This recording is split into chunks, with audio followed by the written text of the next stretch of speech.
I appreciated Amin Elhassan going out to Milwaukee and sitting in the dunk tank. Did you guys see this? I did. Our friend Amin, who said the Bucks were the worst finals team ever, said some crazy hot takes about the Bucks at a time when they were down 2-0 and Brook Lopez on isolations was the story of the finals. Well, they look terrible. Things changed, and that's the way the ball bounces. But Amin, to his credit, went out to Milwaukee and sat in a dunk tank. And I saw a video where he realized during this experience that drunk Amin in the dunk tank was not a good idea. How you doing, Amin? How was your experience in Milwaukee? Thanks for joining the Rich Eisen Show.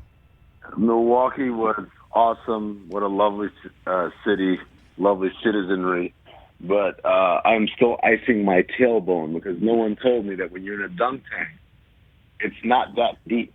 So when you fall, yes, you're being submerged, but you're also smashing your tailbone against the bottom of the tank over and over and over again. Yeah, it doesn't sound like a good time, man. But I would imagine it was a lot of fun for those Bucks fans who got a chance to see you out there, and they are flying high in Milwaukee, obviously. And that's kind of the sentiment is like why Bobby Portis stayed is just because he had so much fun. That was kind of one of the surprising deals yesterday, getting him on the cheap. Yeah, it wasn't just getting him on the cheap; is that he had confirmed offers worth more money elsewhere, and he turned it down. And I thought that the whole point of the exercise of taking less money to come to Milwaukee in the first place was to do exactly what he did: play meaningful minutes on a high-profile team, and if you're lucky, help them win a championship. And Bobby did that to a T. Matter of fact, I would say he had the second best game of any of the Milwaukee Bucks in that Game 6 clinching victory. So he had the world in his palm as far as being able to command big money to make up for the discount that he gave the Bucks this last year. Instead, he said, "Hey, I'll take your taxpayer mid-level," and that'll be that. So yesterday, I'm in a coffee spot here on the West Side in Los Angeles, and it's 301, 302, and I'm like, why are they still open? Why are they still servicing people? The whole world stops on NBA free agency, and I'm getting Wi-Fi, and I'm watching you live on the Dan Le Batard Show's YouTube channel, breaking down free agency. But then my coffee order came up, and I had to put the phone away and get in the car. What move were you most excited for yesterday, Amin? Excited, they're all exciting to me, I guess. But I thought Mike Conley staying in Utah for the number that he got was a huge coup for the Utah Jazz. We talk about small market teams like Utah as places that, hey, you guys have to overpay for your talent. But in the case of Mike Conley, if we look at the four best point guards who are on the market, Chris Paul, $120 over 4 years, Kyle Lowry, $90 million over 3 years, Lonzo Ball, $85 million over 4 years, for them to get Conley at a discount, despite there not being any other point guards available on the market, and we know there's still teams that need point guard help, I thought that was a tremendous coup for the Utah Jazz to keep him and to cut their payroll. And indeed, it's allowed them to go ahead and come to terms with Rudy Gay today for their taxpayer mid-level. I think Utah really helped themselves tremendously this offseason. I mean, as a Knicks fan, let me just tell you, point guard's kind of overrated in today's NBA. Let me just tell you. Spoken like a true Knicks fan. Spoken like the fan of a team that doesn't have a point guard. Like I said, we'll figure it out later on down the road. Some teams that upgraded their backcourt, one of those teams was Chicago. That was the first big announcement, was that Lonzo was heading up to Chicago, being joined by Caruso, getting the backcourt back together. Laker fans all in their feelings on Twitter, which we love. What were your thoughts on the Caruso signing, pairing him up with Lonzo in Chicago? Well, with Caruso, we would expect that again. This is a guy who played for modest money the first few years of his career. He was a two-way player, if you remember, and then he signed a 2-year deal. And now he gets to go out there and sign actual real deal big money. He was a great contributor for the Lakers over his tenure, and I think he deserves it. And now, Lonzo Ball, obviously, he gets to back up his former teammate. Lonzo, again, as I said, he was, probably the fourth best point guard on the market after Paul, Lowry, and Conley, and that's saying a lot. I think he's really developed into a nice player. Can those guys help Chicago? Yes. Are those the moves that I think are going to take Chicago from a team languishing outside of the play-in to a top 5 or top 6 team? I'm not so sure. I still have questions about them defensively. And I think that this is a team that really needs to figure out its identity before I can feel confident about Chicago being quote-unquote fixed. Amin Elhassan joins the show. You know him from Meadowlark Media, the Milwaukee Dunk Tank, and from the Cinephobe podcast. Yesterday on the show, we had Carl Ravitch on, Amin. And Carl said that at one moment in his life, he took his family to see Norbit, and they walked out of the theater. They were so disgusted by Eddie Murphy, Tandy Newton, Cuba Gooding Jr., that Carl Ravitch said to his family, we got to walk out of this. And I said to him yesterday, Norbit would be a good film to select and to talk about on Cinephobe. Have you guys done a Norbit episode, and would you be interested in having Carl on? We have not done Norbit yet. Eddie Murphy month is coming. Right now, we just started Rom-Com month. And so our first submission there is the 2001 Jack Black, Steve Zahn, Jason Biggs movie, Saving Silverman. Also with Amanda Peet is in that movie as well. So that comes out tomorrow. Eddie Murphy month is on the way, and man, if you could send me Carl Ravitch's contact info, that would be lovely. I'd love to ask him, why would you take your family to go see Norbit? That does not look like a family movie at all. I just don't understand the thought process for Carl Ravitch, who's one of the more accomplished broadcasters covering baseball for years and the worldwide leader. What did he expect from Norbit? I had so many unanswered questions yesterday, so hopefully he can jump on your pod and you guys can figure them out. When was the last time you walked out of a movie, I mean? I've never walked out of a movie in my life. I've fallen asleep in many a movie. But in terms of if I paid money and I walked into a movie theater to watch a movie, no matter how awful, and I do believe I did see Norbit in the theater, I would not walk out of the theater. I watched The Adventures of Pluto Nash in the theater. I watched Waterworld opening weekend in the theater. I'm that guy. If we paid money to come see this, we're gonna see this, even if it's painful. I saw Pluto Nash with my dad, and Luis Guzman saved the movie for us. That's something we will always have together, is Luis Guzman's performance in Pluto Nash. Amin Elhassan joins the show. Getting back to the world of NBA free agency. Tell me why the Evan Fournier signing was the steal of the day. Steal of the day, I'm not going to call it the steal of the day. A lot of teams, I would say, around the league, this is one of the most sane free agencies we've ever had, I think. It's one of those ones where I look around at every team like, yeah, that's actually pretty good. I think that can help you. Now, can it help you to the extent that you think? Probably not. I think you're still looking for more. When it comes to Evan Fournier, and you look at what they paid him, there's a part of me that says, but I could have had Reggie Bullock for half as much and still had money left over to answer other needs. Am I saying that Reggie Bullock and Evan Fournier are the same type of player? No. Obviously, Evan Fournier is a better, more skilled player. All I'm saying is I think he's not twice as good as Reggie Bullock, and if you kept Reggie Bullock at the number that he got from Dallas, you still had money left over to play to go get some other stuff done, whether it's to sign someone else or maybe to trade for someone into that cap space that you have or that flexibility that you have.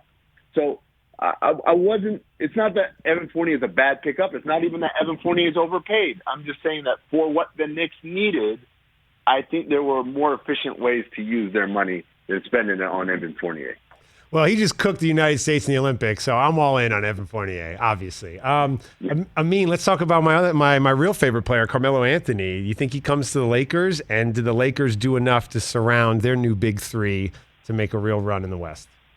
Yeah, so the last couple of years, I thought Portland had become the perfect landing spot for him. He had readjusted his game and became more effective in smaller pockets and smaller windows. They obviously afford him the respect level that he was looking for as a future Hall of Famer, and it kind of all worked out. But the Blazers, as we see, it's kind of iffy right now. Is Dame staying? Is Dame leaving? Even if he stays, even if everyone's fine, team's okay, but it's not great. You got an opportunity to go play with your best friend in LeBron James, and obviously a really talented supporting cast with Russ and Anthony Davis. You get to take what you learned in Portland as far as those small windows of effectiveness and bring it to L.A. where I'm sure he's got family and it's a lot more convenient for him. And, the Lakers are a team that's expected to compete for a championship. If Carmelo doesn't go to L.A., which would be on the minimum, it would have to be because someone somewhere else offered him a bigger money and a bigger role. But I think at this stage of his career, this is what it was meant to be, right? Him and LeBron one last time. Oh, man, when you put it like that, you have me all my feelings. I mean, I think I might go out and go to Fanatics and get me a Carmelo Lakers jersey. Can you imagine me walking down Hollywood Boulevard, Carmelo Lakers jersey? Oh, man, go Lakers, huh? What color would you get? A gold, purple, white, black? Got too many colors now. They do, right? I think that the NBA has gone a little crazy with their colors, and the Lakers do have too many options. But a Carmelo Anthony number 7 Lakers jersey might be in my future, and I can't believe I'm actually saying that. Amin Elhassan joins the show. You know him, of course, from Meadowlark Media. Ben Lyons in for Rich on the Rich Eisen Show. It's interesting. The United States team is going to play Australia. Australia still has some free agents of their own in terms of the NBA, Patty Mills and Dante Exum without deals. Patty Mills is a guy that everybody is talking about on day 2 of free agency. Where do you see Patty going? Yeah, this one's really interesting because obviously despite his advanced age at this point, it's hard to remember. He was a second-round pick in 2008 as a 4-year player at St. Mary's. And here he is 13 years later, and he's still doing the damn thing, and he's definitely doing the damn thing in the Olympics. And for Patty Mills, some might say, oh, wait, how's he still unsigned? Well, we know Patty Mills plays great in the Olympics, and what better infomercial for your services than playing great on a world stage? And so he gets to come back and say, you guys see what I did over there? I can help your team. As far as where he's going to go, and that's an interesting one because, again, I think there are a lot of options out there as far as teams needing offense off the bench. And I think Patty himself has a decision to make of, do I want the highest bidder or do I want to go somewhere where we're going to have a chance to contribute to winning? And, depending on what that answer is, I think it could be any number of destinations for him. A guy I had my eyes on for the Knicks who ultimately went to New Orleans was Devontae Graham. New Orleans losing Lonzo Ball, bringing in Graham. How do you think this helps them in their process, which they're on the clock now for recruiting Zion to stay? Because part of me thinks he has one foot out the door already. Yeah, it's tough. I mean, like New Orleans, I won't lie. I said most of the teams kind of did stuff that made sense. I think New Orleans signing Devontae Graham to that money was a little bit of a head-scratcher. I don't know. I mean, they did that trading for Valanciunas to open up some flexibility, presumably to go after a big fish to, kind of complete the threesome of Zion, Brandon Ingram, and, whoever the third guy is going to be. Or at the very least have the flexibility to keep Lonzo Ball, who obviously developed a nice little chemistry with Zion. And really neither of those things happened. Your big move was to go get Devontae Graham, who was a nice, decent player for Charlotte, but obviously had his limitations and became eminently expendable as soon as LaMelo Ball came on the scene. Look, if it weren't for this crazy pressure that they created for themselves to be awesome right away, I would say that's a nice little move. You keep building, you're moving in the right direction. But when you fire 2 head coaches in 2 years, and, you're doing all these deals and kind of everything's constantly shifting, there is a pressure now for New Orleans to be successful. Successful isn't make the play-in tournament. Successful for them is they need to make the playoffs because here's the deal. Everyone talks about no one turning down a max extension off their rookie scale. So it's kind of like fait accompli, like, oh, this guy's staying, no problem. Don't worry about it until the second deal.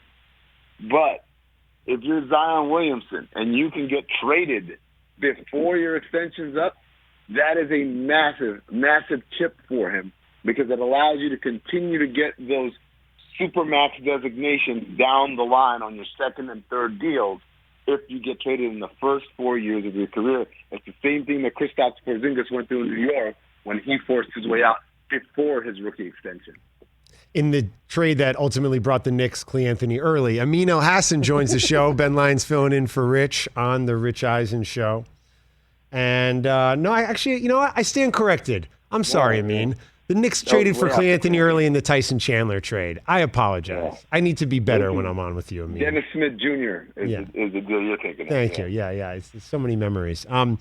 Amin, it's been 25 years since the 96 draft. I did an article in a Slam anniversary issue profiling John Wallace, who was part of that draft class. And John said something kind of interesting to me with some life perspective now, and that he did something that's really hard to do. He made the NBA. And he did something that's almost harder to do. He got kind of pushed out of the NBA, played overseas, and played his way back into the NBA. We just saw today that Sam Dekker, Wisconsin star in college, bounced around the NBA, played overseas now for 2 years, signed a deal with the Toronto Raptors. How hard is that for players to do? To be pushed out of the league, play overseas a few years, and then play their way back into the NBA? Yeah, it's different. It's different for every guy. By the way, I was at the 96 draft. I was in high school, and I went with my cousin. And we saw the whole thing from, like, the family seats. Not in the green room, but, like, the family section right off the sides of the green room. But for a guy like Sam Dekker, what happened to him wasn't like what happened to Cameron Payne. People legitimately asked, is Cameron Payne an NBA player? And he went to China, and that was supposed to be it. And then he gets a call and says, hey, can you come to the bubble? We need a backup point guard. Plays decently, says, hey, you want to come back next year? Comes back next year, plays really well this year, especially in the playoffs, and ends up with now a multi-year deal that he got from the Suns, albeit a very, very undervalued one. I thought he could get a lot more, especially when you look at what other backup point guards like T.J. McConnell got. Sam Dekker was a guy who played. He was a rotation NBA player. His deal came up, and he took a better financial offer overseas. I believe he went to Turkey. He could have stayed in the NBA. I'm not saying he would have made a lot of money doing it. He probably would have been a minimum player or somewhere around there, a lower exception type player. And he probably would have had to bounce around a little bit before he found the right situation. So over the last 2 years, he probably maximized his money by going overseas, going back to Europe to make up that money. But it's not like a case where people question, is Sam Dekker NBA quality? Because I think we all felt he was a rotation caliber player. It's just, hey, man, there wasn't a whole lot of job security at the time. Appreciate the insight as always and for spending some time. And I hope to get Carl Ravitch on your Norbit podcast soon. Yeah, I can't wait to see what gets aggregated and makes everyone go mad and angry about something I said on this show. Oh, wait, what do you mean? Like last time when you said that Monty Williams was a terrible person? What are you talking about? Yeah, I know, yeah. Isn't that fun how, like, I just slammed. I love it. It said, Amin Elhassan slams Monty Williams. And I said, slams? Slams? Where are you guys from? You don't know what slams are if you think that was a slam. No, we're actually going to get a dunk tank out here outside the Rich Eisen studios just for you, Amin, so the next time you're in town. We appreciate you spending some time, buddy. Thanks, guys. Amin Elhassan joins the show, Cinephobe Podcast.